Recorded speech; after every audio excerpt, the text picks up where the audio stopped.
Hey everyone, this is Friedel Hakureji Rave, and I'm here with my recap and review of Snowpiercer Season number 3, Episode number 3, which is titled The First Blow. Now, this was a very action heavy episode. There were certain emotional moments as well, but quite action heavy, quite fast paced. So, with Snowpiercer announcing her presence in the previous episode, episode number 3 actually opens up with Joseph being excited. He's like, "Yep, I was built for war. Let's do this. I'm not going to just sit back and let Layton take over Big Alice." And yeah, he ends up telling his supporters to pick up arms, and he's ready. He's ready to attack Snowpiercer. However, it turns out that Layton actually has a plan. He basically has a plan within a plan, which I really like because this episode was basically Layton and his crew trying to outsmart Joseph, because Joseph, he's a very smart villain. He is.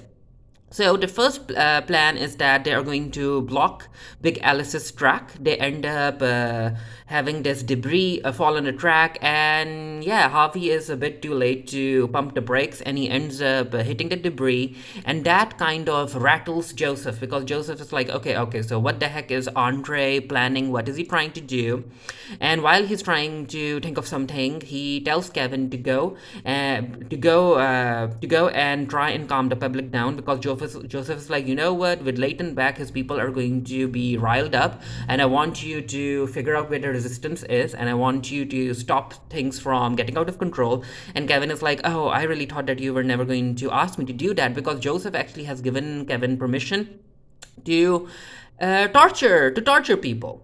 So while that's happening, Joseph is trying to figure out what the heck Layton and his crew are trying to do. Basically, they are in this weird area where there are a whole lot of tracks. It's basically a maze, and Joseph is like, So Snowpiercer can't reattach with Big Alice from the back, because if they do that, then my jackboots will simply go in and they will physically overwhelm them. So what is Layton planning? And this is where Joseph is like, So there are a whole lot of parallel tracks over here. So Snowpiercer is going to peck us from the side, and you know what? I'm not going to let that happen, because I have a plan for that. And it turns out that he actually does have a plan, which we'll get to in a bit. So yeah, it turns out that that Joseph theory was right, because Layton did plan to send Josie from the side, and he wanted Josie to go in and there's and open yeah and enter Big Alice from an open door and whatnot. And Josie is like, yeah, Layton, I can do that. Basically, the window of success is quite small, so Josie has to be perfect when doing so. And this is also where Josie and Layton basically say goodbye to each other. Layton is like, good luck, and Josie is like, yeah, good luck. And yeah, there's still some sexual tension between these two, and personally, I'm not a fan of this entire relationship drama happening between Josie, Layton, and Zara, but let's see what happens. So Josie is ready to board Big Alice, but yeah, Joseph has a plan. So he ends up calling Zara to the engine room, and he's like, Zara, I want you to see out there. And Zara does see, and Zara is like, oh, so that's Snowpiercer, huh? So are they trying to surrender? Are they attacking? And Joseph is like, do you see any white flags? Yeah, they aren't surrendering. This is an attack, Zara, and I want you to stay here to see what's going to happen. So while that's happening, of course, Spike and the rest of the Resistance are very excited about Layton coming back, and they're like, you know what, we need to go and rescue Ruth. So I'll serve as a distraction. But no, Pike's friends are like, no, you are the leader of the Resistance right now, so you can't be the one who gets caught. So you go and rescue Ruth while we serve as a distraction. So yeah, Strong Boy ends up serving as a distraction while Pikes run off. So coming back to the harpoons. Josie is ready to board Big Alice, but this is where she notices a harpoon, and she's like, "Oh no, Joseph has a harpoon! Abort! Abort! Abort!" But yeah, it's too late, because the harpoon ends up hitting the back of Snowpiercer, and it's bad. It's bad because Snowpiercer is trying hard to stabilize herself, but it's not working. And Joseph is like, wow, Zara, I just ended up attacking your boyfriend's car, and you didn't even flinch. And Zara is like, yeah, is expressionless right now. She is worried about Layton, but she isn't going to show her expressions or her emotions in front of Joseph. So it turns out that they need to detach at least 4 cars in order for Snowpiercer to stabilize. And Alex is like, yeah, let's do this. But it turns out that Asha is in one of those cars, and it's a good thing that that Sykes ends up running to Asha, and she helps Asha exit those 4 cars, and yeah, basically rescuing her life. And Sykes is like, this woman ended up surviving alone outside for 8 years, and you just can't kill her on the second day. And Alex being so casual about letting Asha go, I understand that Alex is basically thinking of the big picture. She wants the train to survive, but I'm like, Alex, at least try and help Asha. You can't just pull the lever and let Asha just die without a warning or not, or you weren't even trying to help her. And maybe Alex's indifference towards Asha might end up serving as a narrative, an interesting narrative development down the line, but let's see. So Layton ends up telling Asha to hold tight in this room, and Asha is like, "Okay, I will do that, but can you switch off the lights, please?" And Layton does that, and Asha, because she has a lot going on, especially considering the life that she led during those past 8 years, and she ends up placing her helmet on top of her head again, and I guess that's her safe place. That's the thing that she is most familiar with, and being outside without her helmet, that gets to her. So this is where Ben is like, we have a problem. Big Alice has disappeared. And Layton is like, what the heck do you mean Big Alice has disappeared? Yeah, they can't figure out where Big Alice is. There are a whole lot of tracks in this maze, and with the power down, with the lights off, they can't pinpoint where a Big Alice could be. And this is where Layton is like, okay, so is Big Alice trying to chase us, or is it running away? We need to be sure of that. So while in the engine room, Zara is like, okay, Joseph, what's your plan? And Joseph is like, not necessarily any plan right now, but I need you to remain in the engine room because I want you close to me because I'm invested in you and I'm invested in this baby. And Zara is like, one of the reasons that you want us to stay in the engine room is because as long as I'm in the engine room, Layton won't attack us, right? You're basically using me and my child in order to protect yourself. And Joseph is like, yeah, you're right. So Kevin ends up going to Osweiler's and LJ's bedroom, and LJ is like, "How dare you enter our bedroom?" And Kevin is like, "You know what? Just get up, just get up. We are at war. Wilfred needs you. I need you to take care of the night car while I get some business done. So get up." So the business that Kevin basically needs to do, it's that he's going to start torturing the resistance, the people from the resistance, and Osweiler isn't comfortable. He's like, LJ, I didn't sign up for this. We aren't. I'm not here for torturing other people. And what if Layton ends up winning? What then? And it's just like, you know what, Osweiler, don't think about that right now. We are just providing Kevin with a place to do whatever he wants. We aren't involved in this, and Wilfred will reward us. And I'm like, mm-hmm. So Pike decides to go to Root, and Wiggins is outside Root's cell, and Pike is like, I'm her counselor, I need to go in. And Wiggins is like, that's not how things work here. Who are you? Oh, you're Pike. I know you. You're from the Resistance. And Pike is like, do you want to stand against Layton? Because we, as a Resistance, we won the previous war, and we're going to win this war again. So step aside. And Wiggins is like, yeah, I can do that. So Pike wants to rescue Root, and Root is like, you'll have to kill Wiggins, and then you'll have to kill other people as well if you want to really free me. So Pike, I understand where you're coming from, but we can't do this right now.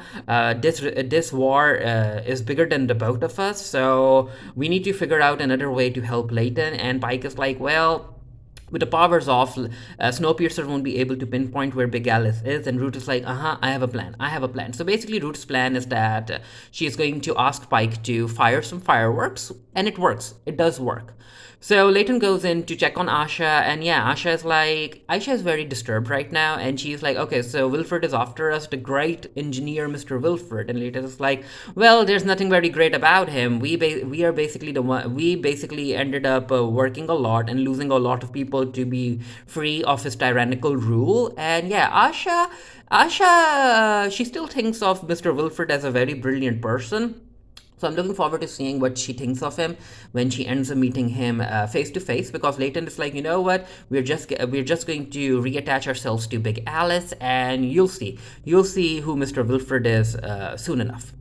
So while that's happening, Bess and Audrey are in the library, and Audrey is singing, and Bess is like, you know what? When you sing, I can feel for the second that you aren't a very bad person, but you are because you're basically singing for Mr. Wilfred, and you don't sing any original songs. You do covers, so all of those emotions, those are lies. And Audrey is like, you know what? It's the end of the world, and it's actually a good thing to have someone that you want to sing to. And Bess, who do you want? Who do you have people in your life that you want to sing to? And Bess ends up listing a few people. She's like, I have friends. I have Roche, because as far as Bess is concerned, Roche is like a father figure to her and a mentor. And Audrey is like, well, here's to hoping that he's still alive in the drawers. And you know what? You know what? I was expecting Bess to mention Jinju, because Bess and Jinju were very close in season number one, but yeah, does Jinju not exist anymore? I would like to know. And also talking about characters that might not exist anymore, where the heck is Miles? Because in season number one and also in season number two, we as viewers were told that Miles was basically the adoptive son of Josie and Layton, but he hasn't been mentioned once in season number three. So has Miles been written off too? Again, I would like to know. So Pikes is able to find the fireworks, and he fires them, and it's quite beautiful. And it basically gives Big Alice's position away to Snowpiercer, and Ben is like, Joseph, we're coming for you. So it turns out that their theory was right, that Joseph is basically trying to run away from the maze. He isn't chasing them, he just wants to get out of here.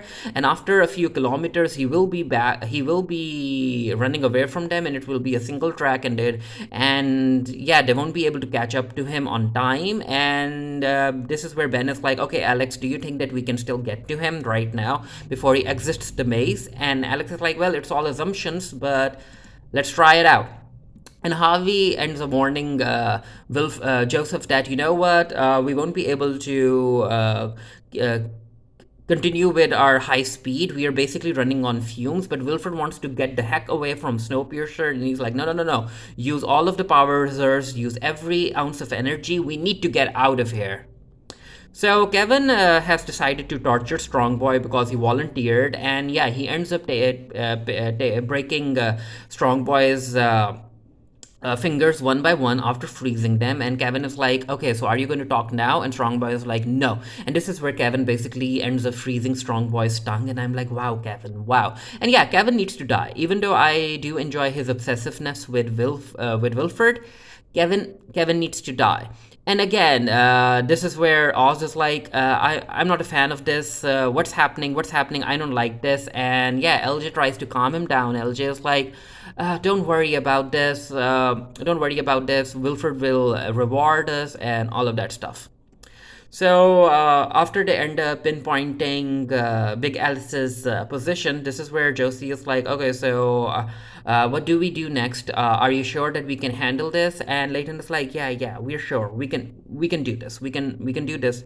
Let's go.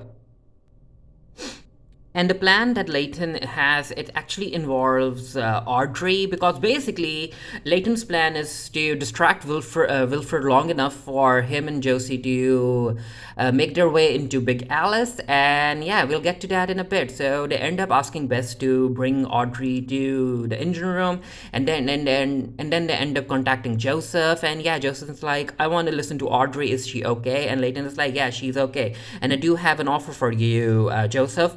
So if you surrender Big Alice, then I'll allow you and Audrey to live the rest of your years in a separate car. But all you need to do is hand over Big Alice. And Joseph's like, really? Really? You want me to hand over the entire train and its passengers and all of the power for Audrey? And Layton is like, yeah, that's my offer. That's my final offer. And you know what? At first I was like, maybe Joseph is going to accept that offer, but he doesn't. Joseph doesn't accept it. Joseph's like, I'm just going to bring Snowpiercer to a halt by bringing Big Alice to a halt, and we're just going to wait out and see which one of us freezes to death first. It's a very, very bold move. And yeah, but you know what, This entire distraction gives Josie and Andre enough time to head on to Big Alice. And while that's happening, Ben actually ends up communicating with Harvey, and he basically tells Harvey something to the effect of opening a bottle of beer for him, which is basically a signal for Harvey to open a door so that Andre can go in. And yeah, Harvey does that because, yeah, and I'm actually glad to see that Harvey still has some control over what he wants to do and that he is basically against Joseph. And yeah, again, this is where Harvey and Zara is like, you are willing to freeze all of us just so you can defeat Andre. And Joseph is like, yeah, that's how the cookie is going to crumble. That's what's going to happen. And I'm not really sure if he really wants to freeze everyone. And basically, yeah, basically it's a power move. He just wants to threaten Andre and basically tell him that he's not going to accept his offer. But it turns out that Josie ended up making her way on top of Big Alice, and she's in front of the windshield. And this is where Joseph is like, you're just threatening. You won't be breaking the window because there's a baby on board. But Josie does exactly that. Josie's like, I don't give a fuck. I'm going to break in. And that scares yeah, and that scares Joseph, and he runs away. And as he's backing away from the room, this is where Layton comes up behind him, and Joseph's like, "Okay, okay, nicely played." And Layton ends up attacking Joseph, and he also ends up injuring his hand. And yeah, Joseph has been defeated, and Layton makes Joseph make an announcement to the rest of the train that the train now belongs to Layton. And this is where Layton and Zara they hug each other. Layton is very excited to basically love Zara's pregnant belly, and while he's doing that, Josie comes in, and Josie is like, okay, so that's happening again. I'm not a fan of this relationship drama happening between these three, but let's see where this leads. So LJ, she is a survivor. She'll probably end up doing anything as long as that means that she'll be able to survive. And I highly doubt that she has any allegiance to Layton or Joseph. I think that she has allegiances only to herself. And yeah, she ends up offering a piece of fruit to one of the resistance people. And this is also where she ends up telling Osweiler that, you know what, I love you, Oz, and you have to trust me, and I'm just going to do something. And Oz is like, what the heck are you trying to do? And she's like, well, I'm going to place myself on the right side of history. And she ends up stabbing Kevin in the neck, and yeah, Kevin is dead. Kevin is dead. And LJ ends up faking the entire thing, and she's like faking her loyalty, and she's like, yeah, for the resistance. And I actually laughed at Osweiler's expression as he witnessed his wife do all of this, and I'm like, yeah, Osweiler, you need to be careful of her. And maybe if push comes to shove, I wonder if LJ would kill Osweiler in order to save herself. So Wilfred is sent into a prison cell where I guess he's just going to stay there. And I'm like, why not just kill Wilfred? Why not just lie that Wilfred ended up dying accidentally during battle? Like, why keep him alive? Because you know that as long as he's alive, he's going to cause trouble. So Ruth is free from her cell as well, and she ended up going to the library. And Layton has been trying to find her. And Ruth is like, well, I remember that Joseph had this bottle of awesome wine here, so I wanted to open it up and let's celebrate. And Layton is like, yeah, let's do this. So Bess ends up going to rescue Rosh from the drawers, and he's okay. His daughter is okay, but turns out that Rosh's wife, she ended up dying during the scientifically forced hibernation process. And I'm like, oh Rosh, oh Rosh. But you know what? I'm kind of here for Bess trying to help Rosh through this emotional traumatic event. So let's see what happens there. And as far as people dying is concerned, Strongboy ended up dying during the torturing process as well, and Pike is very, very sad about it, but at least Kevin is dead. So that's good, and Layton is back as well. So Ben goes to meet Harvey, and he ends up giving Harvey a hug. This was a very, very sweet moment between these two. And if you guys end up shipping Harvey and Ben, well, this is more content for you to use, I guess. So Layton ends up telling Root about his goal, and he's like, you know what? Even though we ended up going to all of the locations that Melanie's science mentioned, there's one location left, the Horn of Africa, and I think that's where we'll be able to allow humanity to live because the temperature would be warm enough there. And Root is like, okay, so you want us to go to the Horn of Africa after everything the people on this train have been through, because basically it turns out that the track to the Horn of Africa, it's not easy, it's quite hard, and they're going to face a lot of hardship. And Layton's like, yeah, that's exactly what I'm going to do, but I'm going to put us going to the Horn of Africa up for a vote, and I'm just going to do what people are going to vote yes on. And Root is like, are you sure? Are you sure, Layton? Are you sure that you're ready to accept if the vote is no? And Layton is like, well, it won't be no, Root. It won't be no. Because basically, Layton has already come up with a plan to influence the votes, which we'll get to in a bit. So Audrey is free as well, and she is now forced to live in third class. And I'm like, really, really, why not keep her in the cell as well? Because you know that Audrey is going to do something in order to help Wilfred, but let's see what happens. So Josie is bandaging Wilfred's hand that Andre ended up stabbing a spear through. And this is where Wilfred is like, "Oh, this is interesting, because I created you, and now you're treating me like this. Your creator, basically the monster and the creator." He basically ends up comparing Josie to the Frankenstein monster, and I'm like, Wilfred, really, really, really? And Josie is like, well, it has a poetic nature to it, right?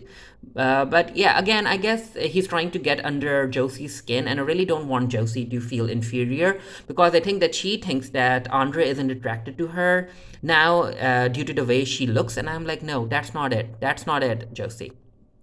So Layton plans actually involves Asha, and he's like, Asha, I need a favor from you. And Asha's like, well, you saved my life, so what can I do to help? So it turns out that he ends up using Asha to tell everyone that even though they need to go to Horn of Africa, and people can vote on whether or not they want to go there, he wants Asha to basically lie to the people that she's from New Eden, the place that apparently exists in the Horn of Africa. And yeah, making Asha lie to influence the votes, I'm like, wow, Layton, wow. But then again, if I were in Layton's shoes, I think I would have done a similar thing, because think about it. Don't you think that the possibility, even the slightest possibility, that there could be a place where humans can survive again outside the train, don't you think that that warrants Layton and his crew to check it out? That it warrants the votes to be influenced so that they can actually go there? I'm not really sure. I'm a bit conflicted about it. But yeah, I love it when Snowpiercer makes me think. So everyone is listening to Asha basically lying, because yeah, Layton and his crew know that Asha is lying, and we have Josie looking at herself in the mirror. And again, I don't want her to take Wilfred's statement about her being a monster to heart, because come on, Josie, you're better than this. So Root ends up telling that basically the people of Snowpiercer voted yes on going to the Horn of Africa. It was basically 2-1, and Layton won. And Root is like, well, this was a lie, right?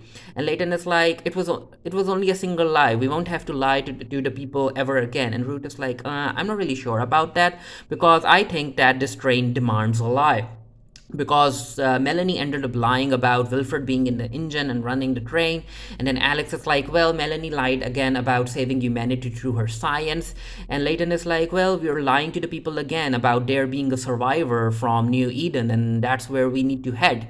So yeah, lying, I guess the train demands lies. It's just basically the grayish decisions that accompany political talk. But yeah, again, I'm with Josie, because Josie is like, well, let's hope that we're correct, and the Horn of Africa is basically a place where we can restart humanity. So the episode ends with a shot of Asha, and she's having trouble breathing, especially after what Andre made her do. And this is a whole lot for Asha to take in, especially after what she has been through over the past 8 months. And she ends up wearing her helmet, and I'm like, okay, Asha, okay, she needs help, she needs therapy, but I'm not really sure if there's someone on the train that can give her the therapy that she needs. I just don't want her disassociating with everything and basically tapping into a different personality when she wears the helmet and try and cause trouble. But you know what? Let's see what happens. I will be doing a review of this for the Geekiary. The link to my review will be down in the comment section below as soon as it's published on the website. Let me know what you thought of the episode, and yeah, I enjoyed it, and I'm looking forward to seeing what's going to happen next. And until next time, stay happy, stay safe, stay blessed. See you guys later. Bye.